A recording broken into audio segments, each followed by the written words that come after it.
ನಮಸ್ಕಾರ ಪ್ರಿಯ ವೀಕ್ಷಕರೇ, K J news India ವಾಹಿನಿಯಲ್ಲಿ ತಮಗೆ ಸ್ವಾಗತ ಸುಸ್ವಾಗತ.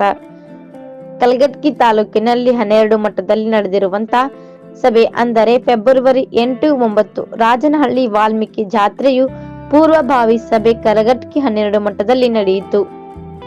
ಈ ಸಂದರ್ಭದಲ್ಲಿ ವಾಲ್ಮೀಕಿ ಸಮಾಜದ ಧಾರವಾಡ ಜಿಲ್ಲಾ ಅಧ್ಯಕ್ಷರಾದ ಮೋಹನ್ ಗುಡ್ಸಿಲ್ಮನಿ, ವಾಲ್ಮೀಕಿ ಸಮಾಜದ ತಾಲೂಕು ಅಧ್ಯಕ್ಷರಾದ ಫಕೀರಗೌಡ ದೊಡ್ಮನಿ, ಕಾರ್ಯದರ್ಶಿಗಳಾದ ಫಕೀರೇಶ್ ಅಪ್ಪನವರ್, ಹೊಳ್ಳಪ್ಪ ಗಾಮನ್ನವರ್, ಜಿಲ್ಲಾ ಉಪಾಧ್ಯಕ್ಷರಾದ ಗದ್ಗೆಪ್ಪ ಶಿರೂರ್, ಬಸಪ್ಪ ಬಾಳಪ್ಪನವರ್, ಮಠದ ಪ್ರತಿನಿಧಿಯಾದ ರಮೇಶ್ ಸೋಲಾರ್ಗೊಪ್ಪ, ಚಂದ್ರು ತಳವಾರ್, ದ್ಯಾಮಣ್ಣ ಹುಡೇದ್, ಮಾದೇಶ್ ಹುಲ್ಮನಿ, ಬಸಪ್ಪ ಮ್ಯಾಗಿನ್ಮನಿ, ಪರಶುರಾಮ್ ಸುತ್ತಗಟ್ಟಿ, ಅಶೋಕ್ ದುಂಡಿ, ಬಸಪ್ಪ ಚ ಬಾಳಪ್ಪನವರ್, ಹನುಮಂತ ತಳವಾರ್ ಸೇರಿದಂತೆ ತಾಲೂಕಿನ ವಿವಿಧ ಗ್ರಾಮಗಳಲ್ಲಿ ವಾಲ್ಮೀಕಿ ಸಮಾಜದ ಜನರಿಗೆ ತಿಳಿಸಲು ಆಗದೇ ಇರುವ ಕಾರಣದಿಂದಾಗಿ ಬೆರಳೆಣಿಕೆಯಷ್ಟು ಜನರು ಮಾತ್ರ ಸಭೆಗೆ ಸೇರಿದರು.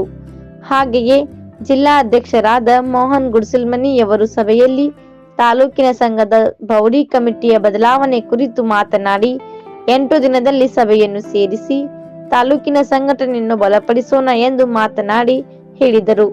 ರಾಜನಹಳ್ಳಿ ದೇಣಿಗೆ ಬುಕ್ಕುಗಳನ್ನು ಎಲ್ಲ ಹಳ್ಳಿಗಳಿಗೆ ತಲುಪಿಸಿ ಅವರ ಕೈಲಾದಷ್ಟು ದೇಣಿಗೆ ನೀಡಲಿ ಎಂದು ಸಭೆಯಲ್ಲಿ ಸೇರಿಸುವಂತ ಎಲ್ಲ ಗಣ್ಯಮಾನ್ಯರಿಗೆ ಮನಮುಟ್ಟುವಂತೆ ತಿಳಿಸಿದ್ದಾರೆ.